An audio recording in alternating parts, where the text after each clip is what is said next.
Hello people, BD geeks ওয়েবসাইটের পক্ষ থেকে এইচটিএমএল এবং সিএসএস ভিডিও টিউটোরিয়ালসের 37তম ভিডিওতে আপনাদের সবাই ওয়েলকাম জানাইতেছি। আমি ফয়সাল আহমেদ। সো আমার অভ্যাসটা এখনও জানি 37টা ভিডিও অলরেডি তৈরি করে ফেলেছি এবং এখন পর্যন্ত আমি কেমন একটা ভিডিও শুরুতে আগের নাম্বারটা দেখে নিয়েছি যে আমি লাস্ট ভিডিওতে কত নম্বর বানিয়েছিলাম এবং ঠিকভাবে নাম্বারটা বলতে পেরেছিলাম। বাট এখন পর্যন্ত আমার এই অভ্যাসটা জানি যে আগে নাম্বারটা দেখে নেওয়া এবং পরবর্তীতে আপনাদেরকে নাম্বার বলা। সো আপনারা কষ্ট করে যথারীতি দেখতেই থাকবেন এবং নেক্সট যারা ভিডিওগুলো দেখবেন এবং অবশ্যই আগে থেকে মনে করে রাখবেন নাম্বার দেখে নেওয়ার এবং আমার এই বকবকানি না শোনার। সো আজকে টিউটোরিয়ালে আমরা কথা বলতে চাইতেছি আজকে আমরা দেখব কীভাবে টেক্সট এরিয়া তৈরি করা হয়। অর্থাৎ আপনারা যারা বিভিন্ন ওয়েবসাইটে ব্রাউজ করেন অলরেডি তারা নিশ্চয়ই দেখেছেন যে আপনাকে সরাসরি ডেমনস্ট্রেশন দেখানো যাক। ধরা যাক আমরা এই ওয়েবসাইটটাতে যেখানে আমরা ভাইয়া এবং আপুদের জন্য একটা ওয়েবসাইট তৈরি করেছি যেখানে আমরা শপিং করতে পারবেন। তো এখানে আমরা একটা টেক্সট এরিয়া দিতে যাচ্ছি যেখানে ভাইয়া এবং আপুরা ওনাদের নিজেদের ফিডব্যাকগুলো আমাদেরকে জানাতে পারে। অর্থাৎ আমাদের প্রোডাক্ট সম্পর্কে ওনারা কী ভাবতেছেন অথবা আমাদের সার্ভিসগুলো কেমন হওয়া উচিত সে সম্পর্কে জানতে চাচ্ছেন। তো সেই ক্ষেত্রে আমাদেরকে যেটা করতে হবে সেটা হচ্ছে আপনারা নিশ্চয়ই গেস করতে পারতেছেন অথবা অনেকে পারতেছেন না। যারা পারতেছেন না তাদের জন্য সেইম তাদের পারা উচিত ছিল। এটা হচ্ছে text area. So text area এর ভিতরে আমরা আমাদের সব আমাদের কোডিংটা করবো। সো এখানে আমাদের ইউজাররা ওনাদের মতবাদগুলো ওনারা কী ভাবতেছে সে সম্পর্কে লিখতে পারেন। সো টেক্সট এরিয়ার ভিতরে আমাদেরকে যেটা লিখতে হবে সেটা হচ্ছে নেম অ্যান্ড বাইরে একটা জিনিস লিখে দেওয়া যাক, সেটা হচ্ছে feedback, right your feedback. So ওনারা আমাদেরকে ফিডব্যাক দিবেন যে আসলে কী ভাবতেছেন আমাদের আমাদের সার্ভিস সম্পর্কে। সো ফিডব্যাকের ক্ষেত্রে নেম দিলাম আমরা ফিডব্যাক, যেহেতু যেন বুঝতে সুবিধা হয়, এবং আমাদের ভ্যালিউটা ফিডব্যাক দিয়ে দিই ফিডব্যাক। আর আমাদের ভ্যালু শুধুমাত্র টেক্সট। এনিওয়েজ আপনারা যে কোনো ভ্যালু দিতে পারেন কারণ এটা আমাদের ওয়েব প্রোগ্রামিংয়ের ক্ষেত্রে কাজে লাগবে। এখন আমাদের আপাতত কোনো কাজে লাগতেছে না। সো সো এটাই হচ্ছে আমাদের টেক্সট এরিয়া। আমরা যদি পেজটাকে সেভ করি এবং রিলোড করি আপনারা দেখতে পাবেন আমাদের এখানে একটা টেক্সট এরিয়া তৈরি হয়ে গেছে। একটা লাইন ব্রেক অ্যাড করলে আপনাদের বুঝতে সুবিধা হতো। BR save and reload.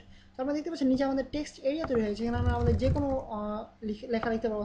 অর্থাৎ এখানে আমরা আমাদের ফিডব্যাক দিতে পারবো। এবং নতুন ব্রাউজারগুলোতে এই জিনিসটা আগে ছিল না।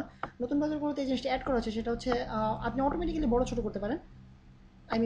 আপনি কত বড় চাচ্ছেন আপনার টেক্সট এরিয়া, কত ছোটো চাচ্ছেন সেটা আপনি অটোমেটিক্যালি ব্রাউজারের মাধ্যমে করতে পারেন। এটার জন্য আপনাকে এক্সপ্লিসিটলি আলাদাভাবে কিছু লিখে দিতে হবে না। বাট যদি আপনি আলাদাভাবে সিলেক্ট করে দিতে চান, যেমন ধরা যাক আমাদের ওয়েবসাইটকে অর্গানাইজ করার ক্ষেত্রে আমাদের এই জিনিসটা কাজে লাগবে। যেমন আমরা যদি ডিভের মাধ্যমে নিচে টেক্সট এরিয়ার নিচে আমরা যদি একটা বক্স রাখি যেখানে আমরা আমাদের প্রোডাক্টের একটা পিকচার দেবো অথবা ইমেজ দেবো, সেক্ষেত্রে আমাদের এই টেক্সট এরিয়াটা বড় করার মাধ্যমে ওই জিনিসটা ঢাকা পড়ে যেতে পারে। সো আমরা চাইবো যে আমাদের টেক্সট এরিয়া যেন আমরা ফিক্সড করে দিতে পারি। অর্থাৎ আমাদের নিজেদের হিসাবে থাকে, নিজেদের মাথার মধ্যে থাকে যে কতটুকু টেক্সট এরিয়া থাকলো এবং কতটুকু থাকলো। সো এই ক্ষেত্রে আমাদেরকে কয়েকটা অ্যাট্রিবিউট ইউজ করতে হয়। অ্যাট্রিবিউটগুলো একটু ডিফারেন্ট। আপনারা হিসেবে ভাবতেছেন যে নর্মালি হাইট এবং উইথটা আমরা সিলেক্ট করে দেবো, যেহেতু এদিক থেকে এদিকে হাইট আছে এবং এদিকে উইথ আছে, আমরা যেটা সিলেক্ট করে দিলে হবে। বাট আসলে তা না, টেক্সট এরিয়ার ক্ষেত্রে আমাদেরকে একটু ডিফারেন্টলি ভ্যালুগুলো অ্যাসাইন করতে হয়। সেটা হচ্ছে ভ্যালু অ্যাসাইন করা বলতে আমি বুঝাচ্ছি প্রপার্টি চেঞ্জ করা। বাট আমি কয়েকটা প্রোগ্রামিং ল্যাঙ্গুয়েজ শিখাই ভিডিও টিউটোরিয়াল। সো সব মেজড আপ হয়ে যাচ্ছে মাথার মধ্যে। আমি ভ্যালু অ্যাসাইন করে বলে ফেলি, ভ্যারিয়েবল বলে ফেলি। আসলে এগুলো হচ্ছে প্রোগ্রামিং ল্যাঙ্গুয়েজের ক্ষেত্রে, computer programming language like C++ এবং জাভার ক্ষেত্রে। আপনাদের HTML এর ক্ষেত্রে ভ্যালু অ্যাসাইন বলে তেমন কিছু নেই।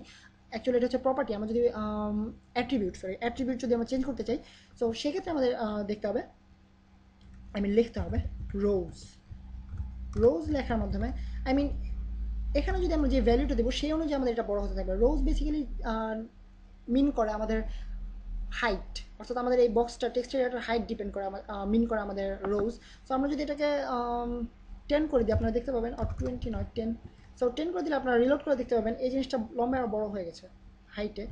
সো আপনারা দেখতে পাচ্ছেন অলরেডি হাইটে অনেকখানি বড় হয়ে গেছে। এটা হচ্ছে আমাদের রোজের মাধ্যমে আমরা বড় করলাম। অ্যান্ড নেক্সট হচ্ছে কি, আপনারা নিশ্চয়ই গেস করতে পারছেন এটা হচ্ছে কলামস। বাট কলামস এত বড় জিনিসটা যারা HTML প্রোগ্রামটা তৈরি করেছে তারা নিশ্চয়ই কলামস পুরোটা লিখতে পারতো না, অথবা আমার মতো কলামস বানানটা বানান করতে পারতো না।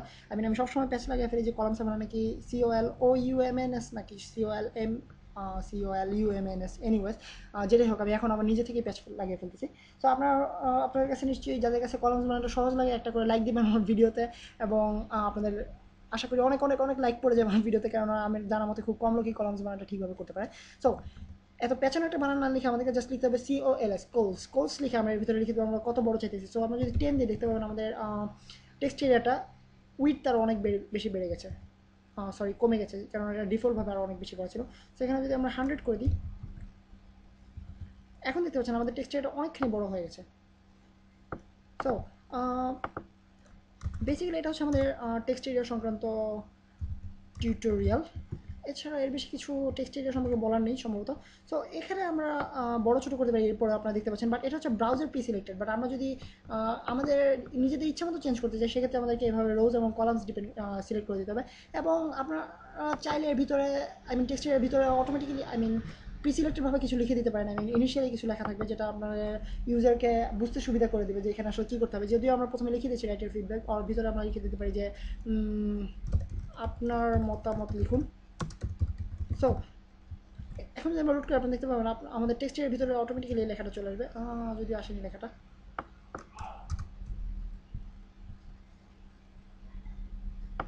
আপনারা দেখতে পাচ্ছেন আপনার মতামত লিখুন, এই লেখাটা চলে আসছে অটোমেটিক্যালি আমাদের টেক্সট এরিয়ার ভিতরে। সো বেসিক্যালি টেক্সট এরিয়া সম্পর্কে আজকে টিউটোরিয়ালটা এই পর্যন্তই, এবং নেক্সট টিউটোরিয়াল আপনাদের সাথে আবারও দেখা হবে। সেই পর্যন্ত সাইন অফ করতেছি আমি ফয়সাল আহমেদ ফ্রম বিডিএক্স।